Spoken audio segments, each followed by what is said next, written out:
There is a 0% chance that we could have done today's episode without a proper dance party ahead of time, because today we're talking about the energy of celebration. Woohoo! That's right. You know that's the song that we were dancing to, because today the energy of celebration is in the house, and we are excited to talk about how much fun this is, but also how scientifically deep it is for you and how important it is for your learning process. Stay tuned.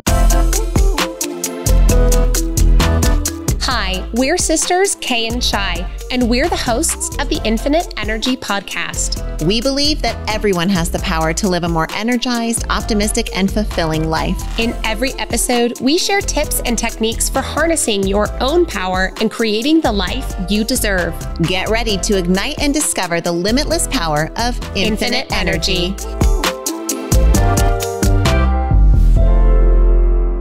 We are here on the Infinite Energy Podcast today to talk about the energy of celebration. Right. It feels like the right season for celebration. It's summertime. We're around the solstice. Typically, it is high school graduation season, the beginning of summer vacation for K through 12 here in the U.S. And it's just that feeling that we like to call it the summer holidays as we approach the 4th of July. It really does feel like the summer holidays as we all take a little bit of time to take a deep breath after having some hard work in the spring. Now, from a school schedule perspective, we all get into our tests and our finals right there at the end of the school year. And so there is a push of difficulty right there. And then this relaxation before summer. Now, chances are, if you are in the corporate world, your work schedule also follows something rather similar, where you're pushing for these spring projects, these Q2 projects. And then they get kind of to this point here at the end of June where you get to ease off the gas a little bit and take a deep breath. Many who follow a financial reporting year, also the new financial year starts July 1 as well. So wherever you are, you're likely to have some form of celebration. Now, let's not get too much further, but let's get the definition of the day.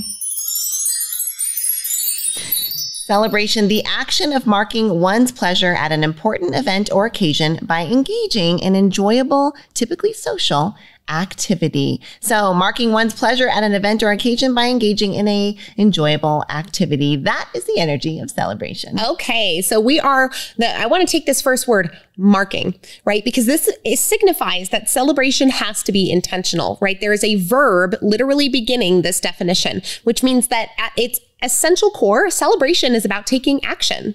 Wow, we can get behind that. And who doesn't like taking the action of celebration, right? Commemorating those moments, those achievements. It turns out that not only is this a lot of fun, but from a neuroscience perspective, it is absolutely necessary for you to mark an occasion so that you can do more successful things in the future. If you don't mark the occasion, can you still do successful things in the future? Of course, but your brain won't be as hardwired to get to the end as it would be had you taken the action to mark the occasion with a little celebration. Now, the marking of the occasion, as Shiloh alluded to there, has a very real neurological benefit. When you mark with celebration, you give yourself a little dump of dopamine. You give your body a little, Joseph calls it awesome sauce, right? You give yourself a little dump of awesome sauce, some good feel-good chemicals that allow your brain and your reward center systems to say, what did they just do? I want to go do more of that.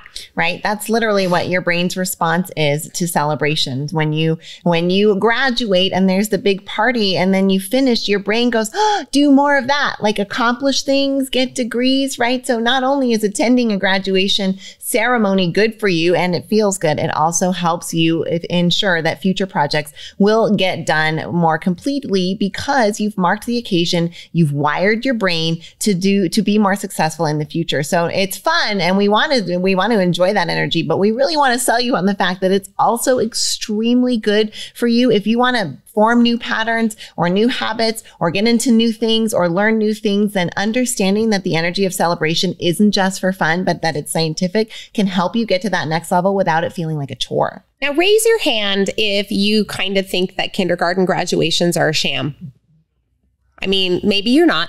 Shiloh's got a little bit of a... Yeah, like first grade, second grade, but I felt like kindergarten was a good one. Okay, so kindergarten, should we feel is a good one? I think it's a sham. Christian, our podcast producer here, he raised his hand, said he thinks it's a sham. Kind of like, you're partial there, right? But some of us, and now there are first grade graduations happening now, and that is ridiculous. And that is ridiculous. And let's all remember, Kay's daughter has not graduated from kindergarten yet. So first entering kindergarten, let's see how you feel about this subject in a year after you watch your daughter go through kindergarten and graduate. Well, and let's see how she feels about that sister comment when she hears where I was going with this teaching, which is the fact that I think that, where most of us may have this perception that a kindergarten graduation may be a celebration that seems arbitrary, that in fact, being able to give kids this academic sense of celebration at a very pivotal and critical age around that 5 or 6 year old mark helps to imprint in them that dopamine dump for finishing their very first year of school, which means that they say, oh, I want to do that again. So when the elementary school graduation comes up and they feel so proud, it feeds that same fuel that got imprinted in them at that 5 to 6 years of age, which then feeds the fuel that gets imprinted in them at 10, and then again at 14, and then again at 18, and then again at 22, and then maybe even again at 26, and maybe even again at 30, if they go all the way through into their education. But the imprinting of this celebration is so important. I think that they maybe even caught on to the fact that they could do it intentionally with kindergartners to make them want the academic achievement. All right. Well, now that I do understand where you're going with that, I am glad to hear it. And I look forward to being at Violet's kindergarten graduation. Me too. She's going to look so cute in her little cap and gown. And, and I'm going to celebrate her because your girl would love to see her go to college. Of course, right? We're marking the occasion usually with a fun activity. For lots of us, we imagine that to be a party, but a celebration doesn't have to be as big of a party as a party. It can be even something small. All our body needs is the cue that we are celebrating, and we get that dump. And dopamine isn't the only one, right? Dopamine is our motivation neurotransmitter, but we get all kinds of amazing things, that awesome sauce, that chemical soup that gives us the good feeling in the moment and helps us cement future behaviors that look just like the one that we celebrated. So what do micro celebrations look like, right? You've seen us demonstrating this pat on the back one. It's less about this is a celebration and more about the feeling that you get when you do it, because it's kind of silly and it makes you smile and laugh. But guess what? That triggers your celebration dump of awesome sauce in your brain, and it gets it done. It might be a little dance party. You heard us talking earlier that we absolutely did a dance party before this, right? A little celebration that we had recorded a podcast, and we're getting to record a podcast, and we're in this studio and we're getting to do it, right? This energy of celebration can be something that you utilize far more often than a graduation party or a wedding. If maybe you're wondering, how do I activate celebration in a personal way for me? You heard Shyla give a few suggestions there, right? It can be as simple as giving yourself a pat on the back that makes you laugh, maybe giving a dance party if dancing is your thing and that expression feels good. But maybe if one way that you can help figure out what's a celebration style that you could do quickly that would be helpful for you. Now, this is something that we want you to just take a quick imaginative trip with us. We're going to go down imagination lane. We're going to walk around the block. Okay. It is February of your favorite year. I don't even know what year it is. You make it up. It is February and it's the Super Bowl, and your favorite team is playing. They're in there, and you are so excited to see them play. And it is the fourth quarter and the game is tied and there's 35 seconds left to go and your team has the ball and there they go. They score a winning touchdown. They get the Super Bowl. How do you feel in this moment? What do you do? What does your body do in that moment? That's going to be some authentic celebration for you. Right? That's what it looks like for you. And maybe you're like, well, I don't watch football. Like, great. What is something that would get you to that place where you're excited, right? You just booked the Taylor Swift tickets. Right? Yeah. Celebrate. Yeah, exactly. Right? You've been waiting in the queue on Ticketmaster. You've been in the lottery for days. You and your friend are on separate IP addresses to get them. And you get the tickets. Love you, Megan. You got the tickets. Like, that's that moment of celebration. I'm actually feeling celebratory on everyone's behalf. We don't even have Taylor Swift tickets. What's amazing about both of the things that we just did there is the fact that anticipation came before the celebration, right? There was this buildup. There was this necessary amount of action that was being taken, this moment where something was going to get decided, where the game was going to get won, where the tickets were going to get acquired, where something was going to happen. The degree is awarded, right? So those are those big things where we feel the anticipation. How do we then mimic that in those micro things so that we can get ourselves to take the actions on the daily that we want to do that help us build ourselves into the person that we want to become on the other end? We can use the power of celebration to do that, right? So once you've if getting into the gym is on your list and you've worked out, even if you just put on your shoes, that's a moment of celebration, right? Like, yes, I did a good job. Hey, I'm following through with that. Way to go. Most of us are so trained to talk to ourselves in such a negative way that even fathoming having a celebratory kind of dialogue with ourselves feels really foreign and hard to imagine. It really does. And we're going to talk a little bit more about how to reinforce this celebratory dialogue in your own brain in order to help shift maybe the voice inside your head from one that hurts you to one that helps you in the next segment of today's episode. So stay tuned for more on the energy of celebration.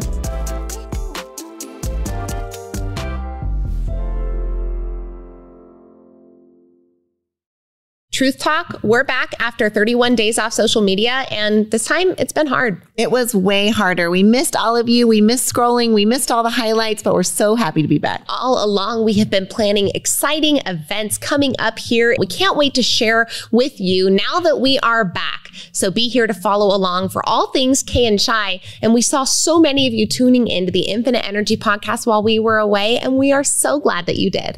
To all of you who do listen to the Infinite Energy podcast, thank you for being a loyal listener. For those of you who haven't tuned in yet, we hope you'll find us on your favorite podcast platform. And we're so glad to be back with all of you here on social media. See you soon and stay tuned.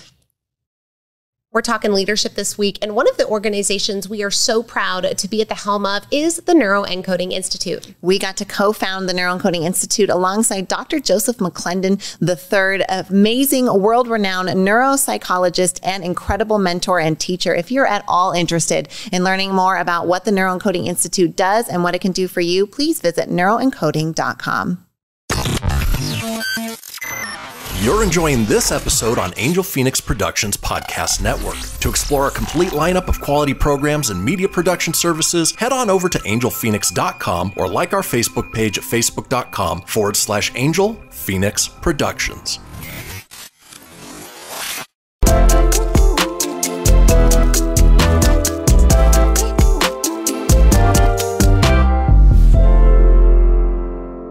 All right, the energy of celebration here on the Infinite Energy podcast. This is an energy that is so much fun to channel and deserves a bigger spot in your life than you're probably giving it right now. It really does. More so than in just large parties or celebrating and marking extremely important occasions. We're talking about celebration on the daily, and not celebration necessarily in the form of indulgence, but celebration in the form of the internal dopamine dump that comes from a job well done. Right. In the way that you acknowledge to yourself that you followed through on what you said you were going to do, and that brings you pleasure, right? Because if we come back to that definition, it's marking our pleasure at an event and engaging in enjoyable action. For some of us, like that might be a little bite of chocolate. It might be a Waterloo, right? Or a LaCroix, right? It might be something smaller. It can also just be that moment where you say, hey, good job, right? You're doing okay, to yourself, in the mirror, in your head, however, that moment of marking your pleasure at doing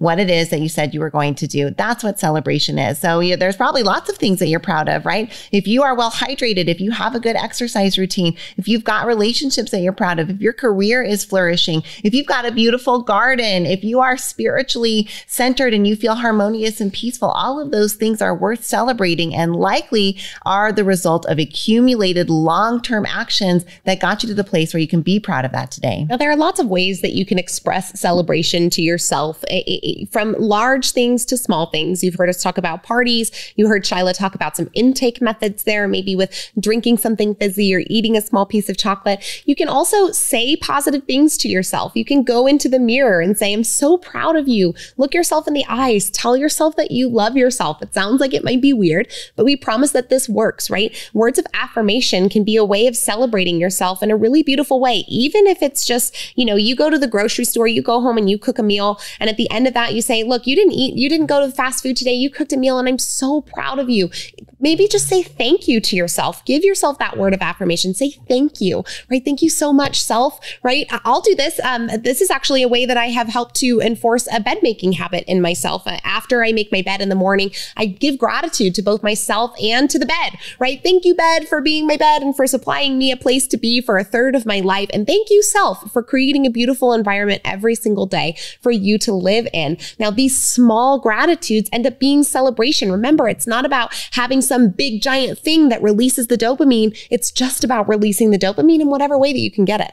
Right. Acknowledging the actions is often in and of itself a celebratory moment. Most of us acknowledge our own actions with criticism. We immediately get to the place of, I could have done it better. I should have done it better. I should have done it sooner. I could have done it sooner. I could have done it with more grace, with more integrity, with more resources, right? Whatever it is that mental construction inside of your head is telling you, you can negate all of that by simply just acknowledging the action from a positive frame of reference. Hey, you made the bed. Way to go. Thanks for doing that.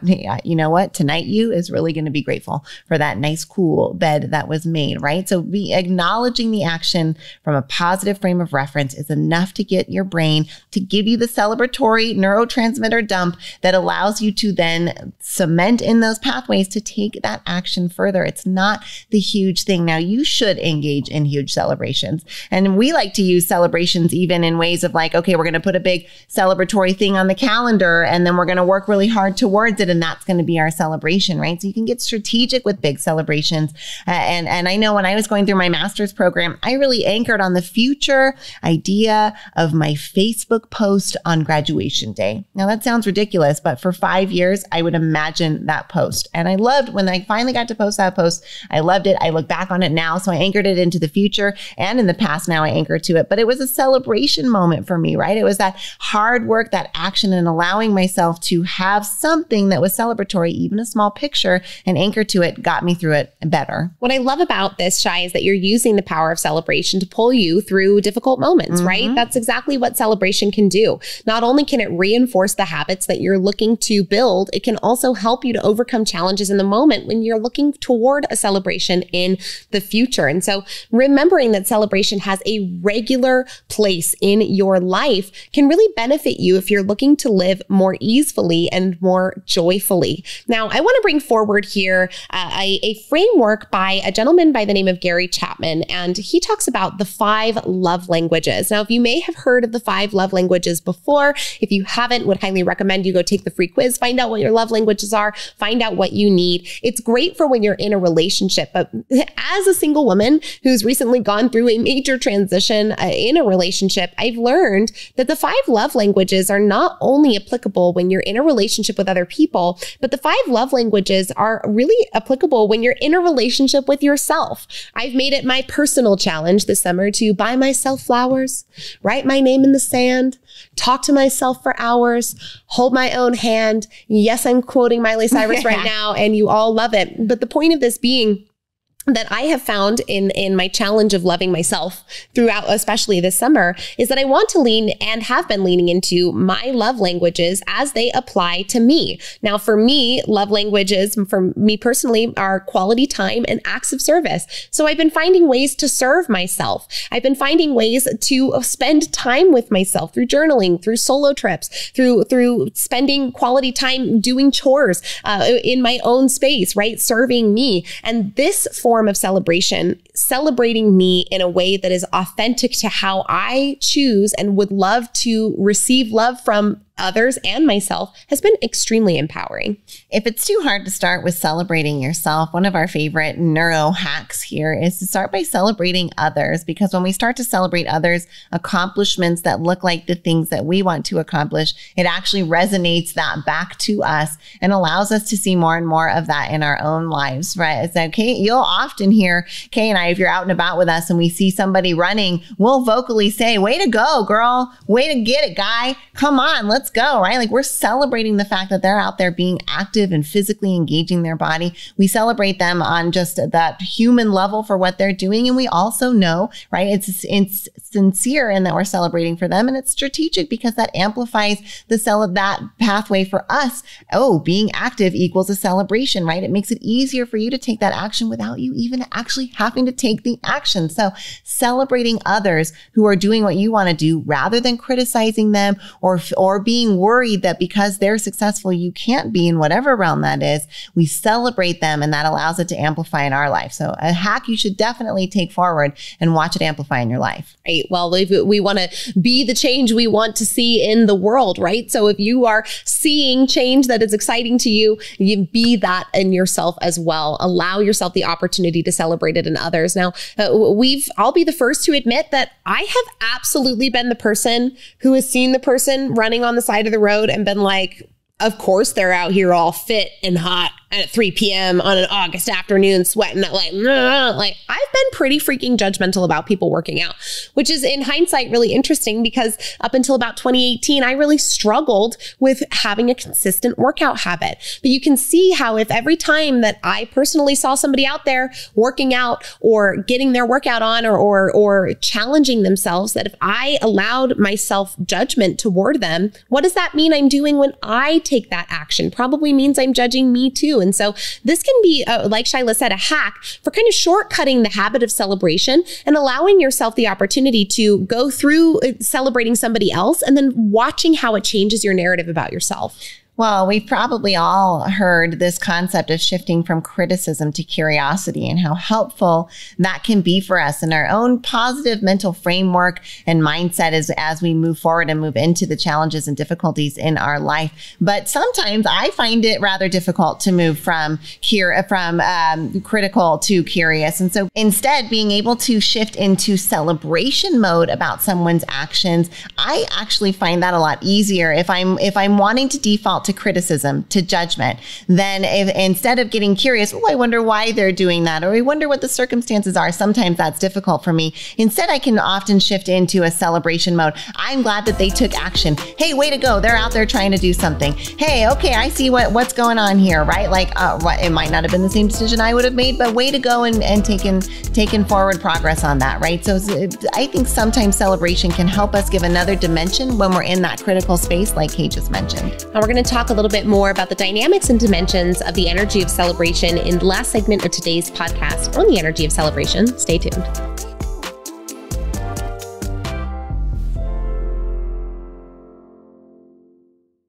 One of our proudest business accomplishments is what we've been able to do with Squeeze In franchising.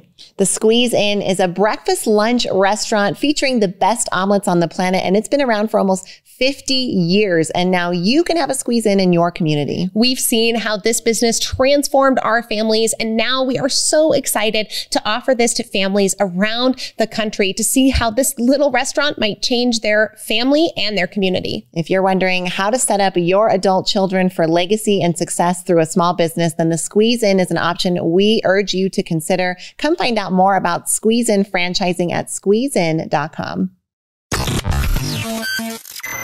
You're enjoying this episode on Angel Phoenix Productions Podcast Network. To explore a complete lineup of quality programs and media production services, head on over to angelphoenix.com or like our Facebook page at facebook.com/Angel Phoenix Productions.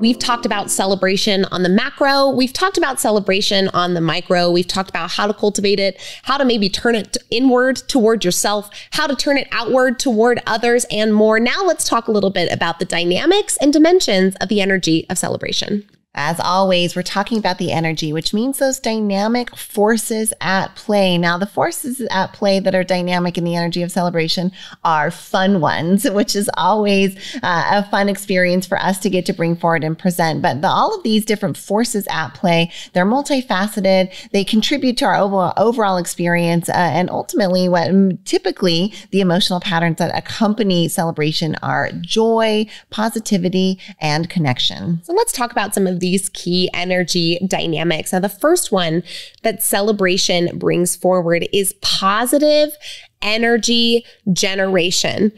Have you ever been to a wedding? I mean, like, yes. Come on, you've been to a wedding? Come on, you've been to a wedding. Been to a few. Yeah. Now, hopefully you've been to at least one wedding where when you left the celebration, you vibrated with the positive energy that was generated from the celebration of love, from the dancing, from the laughter. Shyla, I feel like I can still see the twinkling lights in the log cabin setting in your beautiful blue satin rim light, right? Like the energy vibration, the positive energy generation that gets created literally vibrates out of major celebrations for years to come. Think about when you go to a concert, right? Or a performance that you loved, right? There's that energy, that positive energy creation, especially when we are in a group experience that can make you almost feel drunk with the happiness of just that experience being so fun, so joyful. And you can uplift all of the spirits in a place by having that. So that positive energy generation, one of the best outcomes of the forces of energy of celebration. We also have to consider the vibrational resonance. Maybe you've seen the visual that demonstrates the different vibrational resonance of all of the emotions. Now, the lower or more negative emotions vibrate at a lower frequency than the positive emotions. And we would call probably that most positive emotion at the top, that highest level of frequency, like enlightenment, harmony, right? This peace, this joy, all of those are very high on the resonance list. So you think about when we are in an energy of celebration, we're literally lifting our energetic resonance to a higher level and vibrating at a higher frequency. When we vibrate at a higher frequency, what we know about physics is that we don't necessarily attract the things in life that we want. We attract the things in life at which we vibrate with, at which the level of resonance we as energetic beings are resonating at, right? A magnet is going to repel the opposite side of a magnet, but if you turn the magnet around, they're going to come together. So when we are able to vibrate at a particular resonance, maybe one of gratitude, of celebration, of happiness, those are the things that we're going to end up vibrating towards us. This is not woo-woo. This is physics. This is science, right? This is how our energy works out in the world. And so when we vibrate with celebration, we literally resonate that vibration out into the world. And then we are able to karmically attract it right on and boomerang it back into our lives. I can't help but harken back to a fact. My kids are all of the age where we have tons of those like fact books around our house, right? Like the 101,000 why questions answered. But one of the interesting facts that Annadelle read to me recently was that when choirs sing together, their heartbeats sync. So let's think about the literal syncing of our emotional resonance, of our vibrations together as we come together in song, which is usually a joyful expression, physical expression in a singularity. All of us singing the same song, our heartbeats will then beat at the same rhythm, which shows us we're having this collective experience, this collective resonance. And so, if you're having a down day, go sing in a choir. You can wash yourself in that energy. You can literally lift your own spirits by being in the spirits of others and doing something in harmony and sync that raises that vibration. So from that collective energy amplification to the vibrational resonance to the emotional resonance that happens when we're in these group settings and celebrating together is truly something beautiful and should hopefully convince you that celebration is a good thing. I'm glad that you talked about collective energy amplification, Shai, and I think we all feel this in societal times of celebration. It's one of the reasons that Shyla and I chose this particular time of the year to come out with this podcast episode of the energy of celebration, because right now, hopefully, at least here in America, you're probably in the gear up phase toward a season of celebration. We're about to get into the 4th of July. I think the 4th of July is happening in the middle of the week too, which is going to mean we're going to go off of a weekend and into a couple of days of kind of like people can't really work, like July 1 through July 4, like forget the deadlines. Trust us. We've tried. Like you could be like, no, ladies, you can get it done. Like, no, you can't. It's like trying to get anything done in between December 21st and December 31st as the corporate world shuts down. It's the same thing with this 4th of July timing. People slow down and they celebrate, but it's collective energy amplification. Hopefully you're listening to this right now. I want you to think right now, if you're listening to this, I think it's the week before 4th of July. I want you to just transport yourself to next week. I want you to transport yourself to the 4th. What are your plans? What's going on that day for you? Are you going to watch fireworks? Are you going to barbecue food? Is the family coming over? Chances are you already know the plans. Why? Because we all as a society agree that on this particular day, we are going to participate in collective energy amplification through the power of celebration. Now, we don't do it on a conscious level like that. But when we really examine what we're doing, we are rising and raising our vibrational energy through the power of celebration. And it ends up being really great for capitalism, but we don't have time to get into that here. And there are many capitalists who celebrate the many holidays that checker our calendar, as well as many energetic folks who celebrate the fact that there are so many in a joyful state across the nation and across different times when we're in celebration mode. And I think that's one of the beautiful things about celebration. As we look at this week, there's a particular celebration here in this week that's important to me. In fact, this week, my husband Chad and I are celebrating our 17-year wedding anniversary on June 30th. So we'll be marking that happy occasion with a fun activity together. We'll all be in Brookings for our annual trip up to Oregon to see our mom and dad and spend our summer a couple of weeks together as a family. I'm so excited for that. So when we get to celebrate both the 4th of July and Chad and I's anniversary all together up at mom and dad's house and dad's birthday, you can see why we feel like summers are our holiday season. Yeah. You got Mother's Day, Father's Day, anniversary. Oh, come on. Birthdays. Oh, come on. Oh, Both come on. of our birthdays are coming up. She does not get to go and breeze past all of that cool stuff without telling y'all that, let's see, today it is the 26th, which means 48 hours ago, we celebrated you. My dear sweet sister, Shyla's birthday, June 24th, a day that I celebrate year round because you are my favorite.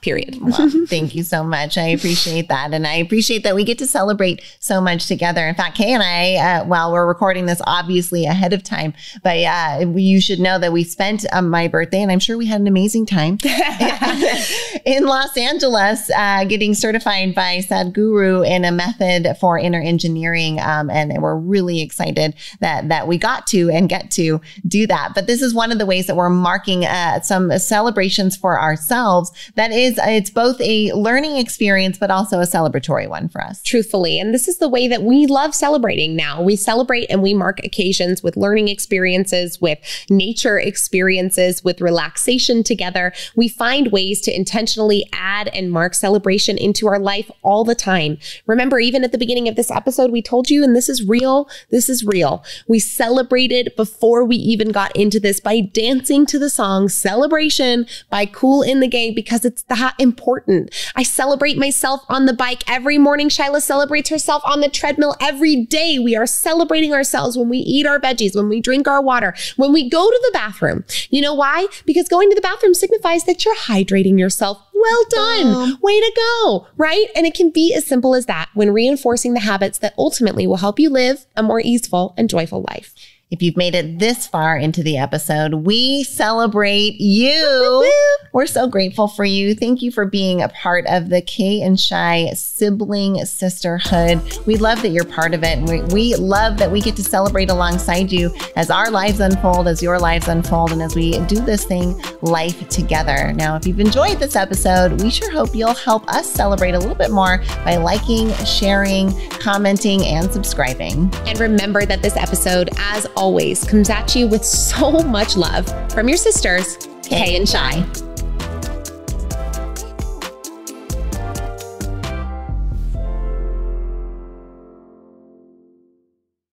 This podcast was a production of Angel Phoenix Productions. Explore more episodes of this show or other great shows on the Angel Phoenix Podcast Network by visiting angelphoenix.com. The views expressed in this show do not necessarily represent those of Angel Phoenix Productions or its advertisers, and may contain language that's unsuitable for younger listeners.